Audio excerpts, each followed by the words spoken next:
Hello, everyone, and welcome to another episode of the Expert to Authority show. My name is Simone Vincenzi, and I'm your host. And this is the show for coaches, speakers, and trainers who want to grow their businesses while making an impact in the world. And today we're going to talk about backpacks.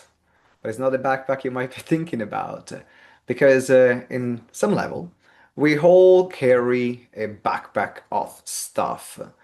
Some of these stuff are good, some of these stuff are less useful. So we're going to explore in particular on how can you take care of yourself and understand what is in your backpack and exploring the 7 C's to an abundant life. Now, my guest today, she's an author, leadership and money coach, and the host of the podcast Interesting Lives of Ordinary People. At the heart of what she does is her belief that every one of us has our very own blueprint of an abundant life. Our life's purpose is to figure out what it looks like for us and how to create such a life.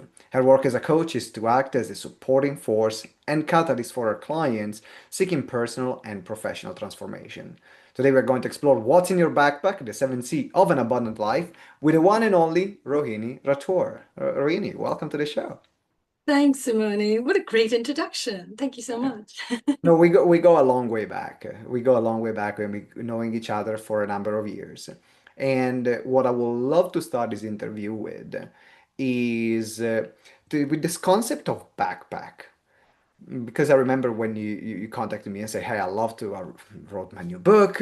I love to talk about it. I was like, yes, that's amazing. Let's talk about it because I love anything that is personal development. So I know that you're someone that's done your research. You had an incredible life story as well. So I really wanted to get to why you wrote this book and what's included in there. So what's this backpack thing that you're talking about? So the backpack is a very simple metaphor about the things that we carry that we don't even know we're carrying. So the book, the book is what's in your backpack. It's the metaphorical, invisible backpack that every one of us, got saddled with the minute we were born. And then as soon as we were born, like things started to get added to it. We didn't even know that there were like experiences, memories, beliefs, all kinds of prejudices and perceptions were all being added. And if it was a physical backpack, at some point we would be like, hey, this is too bulky. I need to put it down and have a look what's in there and, only take the things I want on my journey. But because it's invisible, because often we don't even know it's there, we just carry on until one day we're just so tired, so weighed down by it that we sit there and think, what's wrong with us? Why do I feel so unwell? Or why do I feel so mentally drained? So the book is really an invitation to say, slow down and take a look at your metaphorical backpack and see what needs to stay with you and what you can let go. Was there something that inspired you to write this book? Or maybe something personal that happened to you that translated into the inspiration for this book? I think there were lots of things that I learned along the way. I would say over the last decade has been a, very sort of exponential learning curve for me since I gave up my, corporate career and decided to become a coach. Um, But the idea of the book really is, I suppose, inspired by the fact that, I'm a little bit of a hoarder. I don't like getting rid of stuff, especially if I think it's got life still. But it's really challenging when you've hoarded decades of stuff and one day you need to make some space for something new. And that made me think, well, what are we doing in our lives? Is there not something similar happening there? But the difference is that we don't see it. And so often we don't even know it's there. So the inspiration of the title itself, I think, is because I like to use simple analogies and metaphors that people can immediately visualize. And then, sort of, it's like a light bulb moment. You go, oh yeah, I can see why I feel weighed down. So it's a combination of just, a collection of experiences and learnings and then put it into a title that people will be curious about and want to learn more. Yeah, well, that makes sense. In fact, I'm curious. I'm curious to know what's in this backpack. So let's start from some of the items that we might hoard in our backpacks. From your experience, from working with your clients, from your research in the book, what are some of these things that are weighing us down in the backpack? Yeah. So one of the things that weigh us down the most is negative emotions. And what I mean by that is that, when we go through life, there will be some experiences that are good and comfortable and some that are not. So if you get into a conflict with someone, or, if as a child, your teacher shouted at you or humiliated you in front of all your friends and they all laughed at you, you know, and those situations, you may not be able to deal with them because the power dynamic is such that you can't do anything about it. You can't push back, right? So what you do is you internalize that feeling. And if you then don't have a safe space to explore that emotion, to let it out, maybe cry or, have somebody comfort you, you just end up keeping it inside you and you don't get a chance to ever process it. So when you've got things like that, they tend to attract more of similar things, which is why some people end up with certain experiences being almost like repeated. And we think, oh, what is wrong with you? Why do you keep going through the same cycle? That's because they haven't processed that emotion that first got trapped. So that is one of the biggest things. And I think when you learn that actually some of the things that your body's telling you, whether it's, physical ailments or whether it's some emotional difficulties, it's the body trying to tell you, hey, something's not right here. Please take a look. Listen to what's going on here. But if you've never understood the language of your body, you've never even stopped to try and listen, then you're just going to think, well, there's something wrong with me. I need to go to a doctor and I need to get some medication to deal with the symptoms. And you never ever explore what's lying beneath those symptoms. So I would say emotions is the biggest part of that baggage. Now I'm just gonna jump ahead, but I'll prepare you for a question later on. How do we unpack the backpack later on, in particular for emotions? But we're gonna stay still what's in the backpack right now. So I'm just gonna Sure. prepare you for that question later. Okay. But the and also everyone who is watching and listening, like be ready because we're going to answer this question. What else? So one is a negative emotion, so trapped emotions in our body. What Yeah. else can we carry in our backpack? The other thing that we carry is the things that we heard around us. So when you're growing up, your parents are the most, important people in your life. They kind of help you make sense of the world, maybe your teachers as well. So all those people's beliefs and values and judgments also go into our backpack because at that stage you may not be wise enough or discerning enough to take a look at something and say, well, this doesn't feel right because you don't know what's right or wrong, right? You're just purely in absorption mode at that point. So I think there can be some of those things. And there are many, many examples, like people's relationship with money is a prime one. We were talking about what clients might experience. Like, why is it that some people struggle to hold on to money? It's like money comes and just literally immediately flows out of their hands, because they spend it or they do something with it that's maybe not the best thing for them. And you can often take that thread all the way back to something that happened in their childhood, a belief or something that maybe their parents said or did that actually made such a strong impression, and that's part of their backpack. So yeah, beliefs and values, and it could also be just your own memories, which also then create your own sort of set of values and prejudices and judgments. But is it all negative, or is that actually something to keep in this backpack? It's like, is the goal to empty the Oh no, backpack no, completely? Like, be very sad. No, definitely, it will be very sad. It's like, it oh will my be very God, I got sad. But there are this lots of miserable life here. yes, exactly. And then you kind of just walk with nothing, nothing on your back.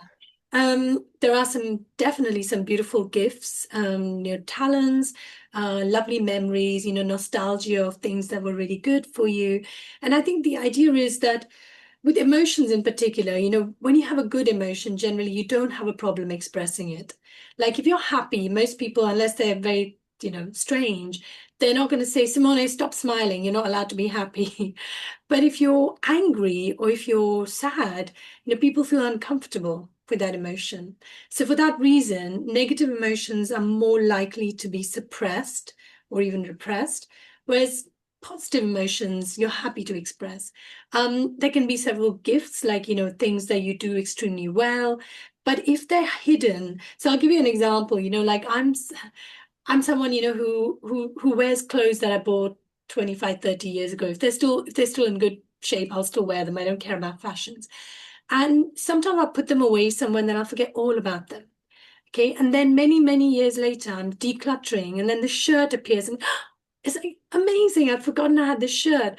So it's gift of finding something that was really good that you still love, but you'd forgotten you had because it got buried under a load of other stuff that was much more visible because it was more recent. So the idea is to excavate and go deeper, but to do that, first you have to deal with all the rubbish that's on top before you get to the gifts. So sometimes like the gifts can be on top, the gifts can be at the bottom, it can They be could so be it's anywhere. They could be anywhere. Yeah, you could have gifts at the top, and they're the ones maybe you're using the most in your life, which is great. And I think part of my coaching sort of thinking is that don't feel that you need to have a problem to do make a change, right? Sometimes you can make a change because you want to create something even better. Like, use possibility rather than problems as a catalyst for change. So I think to make those possibilities reality, sometimes you have to do more than what you already do. So the gifts you're already using may be great, but there's probably more that you didn't even know you had. yeah.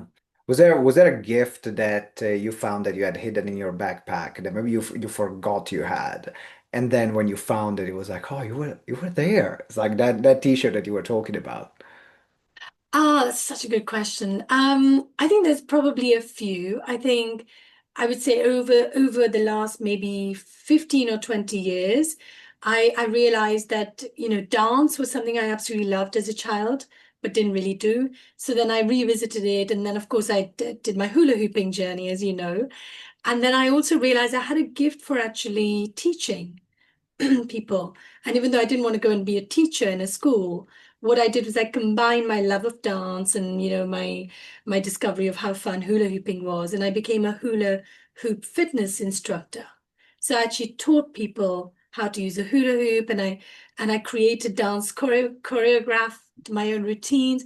So these were things that I never ever thought was possible for me, even though I had the ingredients to do them.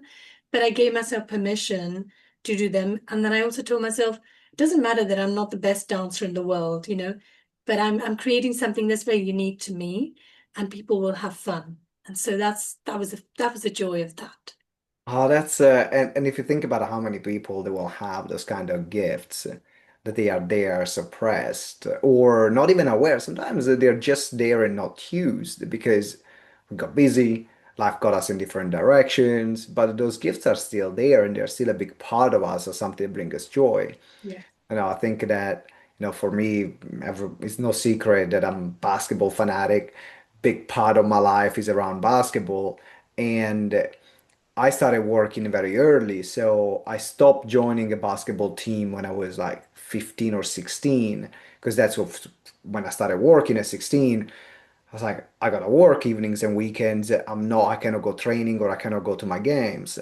And then build my business in my 20s. I started really playing for another team at 28, Yeah. which is quite, in basketball terms, is quite late. And I made it to the National League at 32, which is quite late for us, the first game in National League. And now basketball, like I kind of live my life without basketball, but for a good chunk of my life, I just parked it. And my life is way better with it in it. Like it's part of my competitive side comes out. My I'm bad on the court. I'm nasty. So it's like all the things that I'm not like when I'm being a good human being here on the court, I can just let it all out and just like be mean. But I don't know if me mean in a bad sense, but I can just like Competitive. in a Yeah. in a competitive way, in a Yeah. very competitive way. That is such a beautiful example, and that's exactly it. And I think sometimes people get very hung up on being the best. Like, if I'm going to dance, then I need to feel like I'm the best, or I can compete with, a certain level. And I think forget all that. Just do your best, and have fun because that's what life is about. And life isn't about necessarily being the winner all the time. Of course, sometimes it is, but in general, what we're talking about is just embracing the things that you were so fortunate to have been given and have some fun with it. Yeah. Was there a story of a client that maybe had a gift that was there that they found, they've even forgotten about it, and then their life changed because of it? Is that an example that comes to mind? Do you know, there's lots of examples of like little things that people do that they don't even think is important. So I'll give you an example of somebody, say who's very, very good at organizing things, so they might be the glue in a friendship group, like they're the ones who organize reunions, they will organize the venue and, make sure the event is amazing, right? We all have that kind of friend and we're so grateful, right? For those of us who don't want to do that. And Bless them. exactly. And so that is a gift of, maybe being the person who can do that sort of stuff, who actually has the time and the patience to actually bring people together to create an experience. That's wonderful. Now, that person could be just happy to just be that person in their personal life. Or that person might think, well, I can use this skill in my workplace because I love it so much. And maybe they change careers, they become an event organizer, or they go into a role where, their job is to create really great experiences for clients and to make sure the right people are in that room at the time, and that's a gift and not everyone can do it. So that's one example of someone who was able to pivot something that they didn't even think was that important and to then find ways to make that skill more relevant in their workplace. Yeah, that makes perfect sense. So now that we explored some of the things that can be in the backpack, some of the good things and some of the things that they weigh us down, is looking at how do we take stuff off the backpack that don't serve us. So we talked about negative emotions or like trapped emotions. We talked about some of the beliefs or values that we hold that are not really important anymore for us. Some of the concept maybe from family members that we have inherited and now they are there, but they're not really ours, Yeah. our stuff, right? Is it easy to offload this backpack? Is it difficult? Where do we start? Well, it's definitely not easy. I would say it can be simple, but we know just because something is simple doesn't mean it's easy. It takes a little bit of time and it takes patience. But the first point is to be curious. And I think, that curiosity somehow has become lost in our society's quest to be productive and to get solutions as quickly as possible. So I think to be curious, and when something comes up for you that feels uncomfortable, so it could be a physical, pain or discomfort, or it could be an intrusive thought, rather than immediately trying to push it away, say, go away, I don't want you here, or take a painkiller because something's hurting, is to actually stop and just listen to your body and say, what could it be that is making me feel this way? So I think that even though it sounds a bit airy fairy, like what does she mean? How do you do that? But that curiosity, and there's this lovely expression that I came across in this book by Warren Berger called A More Beautiful Question. And it's one of my favorite books. And in there he uses this phrase called vujade, which is like a made-up word, and it's the opposite of déjà vu. So déjà vu is obviously, I've seen that before, right? So vujade is like, oh, it's like an old familiar thing, but I'm going to look at it as if I'm looking at it for the very first time. Okay, so I say, look at the things in your life as if you're looking at them for the very first time. Become really present and notice what you see. You know, Most importantly, yourself. Now, you probably think, oh, I know myself. I've lived with myself all my life. What's to know? I know myself as well as anyone can possibly know. But do you really? Do you really, really know yourself as well as you can? So I think it's that curiosity and turning that gaze towards things that you thought were so familiar and that you know everything about, and to just look at them with a fresh pair of eyes and see what comes for you. And that's the first step. There is one of my favorite philosophers, Socrates, like used to say, like the one thing I know for sure is that I don't know anything. And and I think that I think is a great framework for life when you are as you mentioned, looking at things from a fresh point of view, because maybe you might be feeling a certain way when you go into an environment. Maybe you want to go, I mean, we work with a lot of clients that want to go and do webinars or become speakers. And and I go, but I'm not comfortable presenting, or I'm not good at presenting, or when every time I go on stage, I feel terrified, or I will never even do that action, or I will never send that message to their potential clients because what if they say no? What if they reject me? Like all these kind of things. And are these the kind of things that you say when they come up, look at them with curiosity? Yes, with curiosity, with compassion, because we can often be our own worst critics, as you probably know. People saying these things about themselves, like I'm a terrible speaker, I'm like rubbish at maths, or I'll never, why would anyone Yeah. sign up with me, blah, blah, blah. And you kind of stop yourself and say, well, why am I being so mean to myself? Whose voice is saying that to me? Because very often what's interesting is when you really slow down and you listen to that voice, it can often be like a teacher who is very critical of you, or a parent who, with the best will in the world, always sort of put you down or didn't want you to get too comfortable with your success because you might, start to get a bit too braggy, or, not be humble enough, whatever. There's lots of reasons. And I think by saying, well, whose voice is that that's telling me I'm not good enough? And that can be a really powerful start where you actually look at yourself with curiosity, compassion, and then make that connection with what's really going on and listen to it. And you might find that you've got answers to some of those questions that really no one else can give you an answer to. You've got your own answers. Yeah, I love it. I love it. Is there something that once we find what maybe that answer that comes in, is there something else that we can do now to start either the healing process or to start changing? Is there a particular strategy or techniques that you use either for yourself or for your clients that you found to be very effective Yeah. once you understand? Because the first step is to know what you're working on, right? Understand what is there, approach with that curiosity, with that compassion, Yes. and then what do we do? Yeah, and so that's where I think the 7 C's framework that I talk about in the book can be useful, because the 7 C's are curiosity, creativity, competence, connection, communication, conflict resolution, and then clarity. Now, I'm not saying that you necessarily have to go through each one of those, but these are all things that we experience in our everyday life. So I would say there's a few things that you need to do in your internal world, so connecting with yourself, understanding what's really going on. And somebody said this thing that I found so beautiful and it stayed with me, is that in order to heal, you need to witness. So very often, like if someone's really upset about something, we might feel pressured to do something to make them feel better.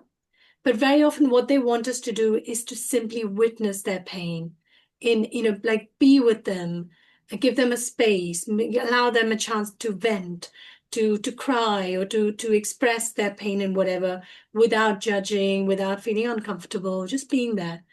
And in that process of being that witness, you help that person heal, Mm. because it's this beautiful, compassionate mirror that lets them see themselves and what they're going through.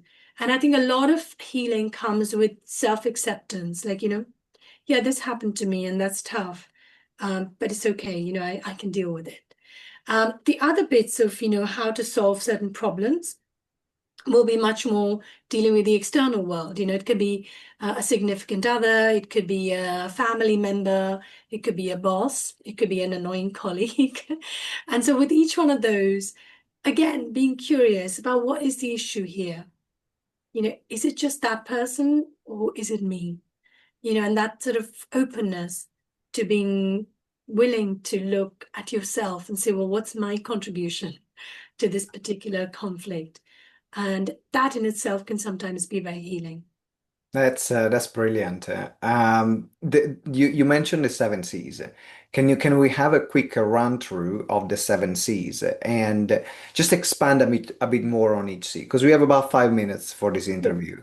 So in the Yeah. next 5 minutes, I'd love to break down the 7 C's with just a bit of expansion on what each C stands for. Because for everyone that then wants to get to know more and go deeper on each one, then make sure you can get the book. If you can find it in the show notes, if you scroll down or in the description, there's going to be Rohini's link for the book. So we're going to mention the link later. But so what are the 7 C's?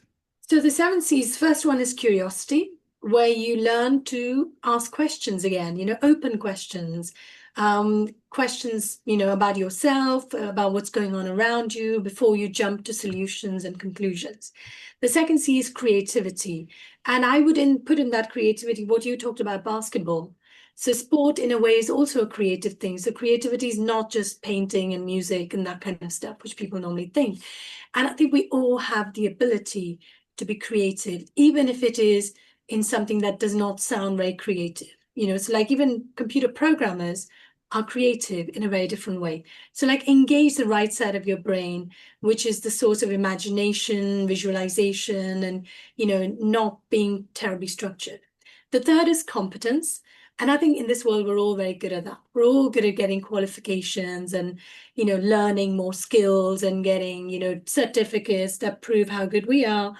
So I would say through curiosity and creativity, you can take your competence to a whole new level where you become really intentional about things you learn. You learn because you're curious, you learn because you would love to expand how your mind works. The fourth one is connection.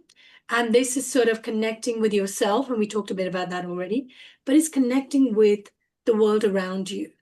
Connect with people who don't speak your language, connect with animals, creatures who are still sentient beings and have emotions. Connect with inanimate objects. For example, I love my car and I talk to my car. And anyone who's a car enthusiast will probably see where I'm coming from. And my car does listen to me, and I listen to my car. So it's little things like that. That connection is really important. Then the next one is communication, which of course you know all about. But the spoken communication with words, as you know, is a very tiny portion of communicating. It's probably about 7 to 10% of all communication is words and verbal. So what about all the rest? Your body language, the tone of your voice, the energy you give out when you're in a space with someone else, all those are communications. So become aware of how you're communicating. And then conflict resolution, which is the biggie. Most of us don't like conflict. I would say I was definitely one of those who avoided conflict. You need to sometimes have conflict because if you always make peace, you're papering over cracks. You're trying to say yes to things that really you should not be saying yes to. So I think if you want to honor yourself and become more discerning, you've got to learn to understand where your boundaries are and how to say no in a nice, kind way, but firmly. And that is how you learn how to maybe avoid having conflict, not avoid, actually avert having conflicts. Yeah. When conflict is there, how to deal with it. And then when you do all of those things become so much clearer. When you have clarity of your vision of, what life should be like, what your goals are, and what is your purpose. Because ultimately, like I said, to you earlier, that our goal in life should be to discover why are we here? Why did I take this particular shape and form? What am I meant to do with the gifts I have, and how do I make my limitations less of a problem? Have you found that for you? Why the answer to the question? I'm definitely getting there. I think I'm much more clear now than when we first met in 2018 or 17 or whenever it was. But it's a work in progress. It's a journey. And that's why, the backpack metaphor is so apt because a journey doesn't necessarily have a destination. It's the experience of getting to wherever you're going to get to at the end of that journey. All right. Where did you get to? What's your answer at the moment? Where have I got to now? Yeah, like on your purpose in terms I of think I feel much more free. I feel so supported by the people in my life, but also by lots of unseen forces, because I've gone through some very, very interesting and sometimes traumatic experiences in the last 10 years. But I have made peace with so many things and people that I found very difficult to deal with. And now I'm at peace. And I think, that is a big place for me. I think to find peace, to be able to create joy and not rely on external factors to give those things to me. I think it's a good place to be, but there's so much more still to do. Yeah, I'm still finding the answer. What's interesting is that from the way I see it, because I think the conversation around purpose is very personal. I believe that everyone will have a different answers, also different times in our lives, and depending on where we are in our life, also it changes, it evolves. So that's why I think it's important to often ask yourself the question, ask ourselves the question, am I on purpose? Even if I'm not sure, do I feel like I'm on the right track? Because the way I see being on purpose for me is like, am I on the right track with my life? Yes. And also, purpose can change with time, you see. And I think this is what people should bear in mind, that sometimes a purpose is a milestone. So I would say, for example, there was a period when I loved teaching hula hoop fitness. And then COVID came along. It's very ironic because it took me such a long time because most people are like, I can't hula hoop. I don't think I'm going to come to the class. And it took me such a long time to build that awareness. And then in 2020, I still remember February 2020, for the first time, I had my class was fully booked. And then COVID came. And then basically I decided I wasn't going to do them anymore because my hula hoops weren't something you could spray and clean. They would have been ruined. And it's ironic. And then since then, I just decided that was the end of that chapter. I'm not doing it again.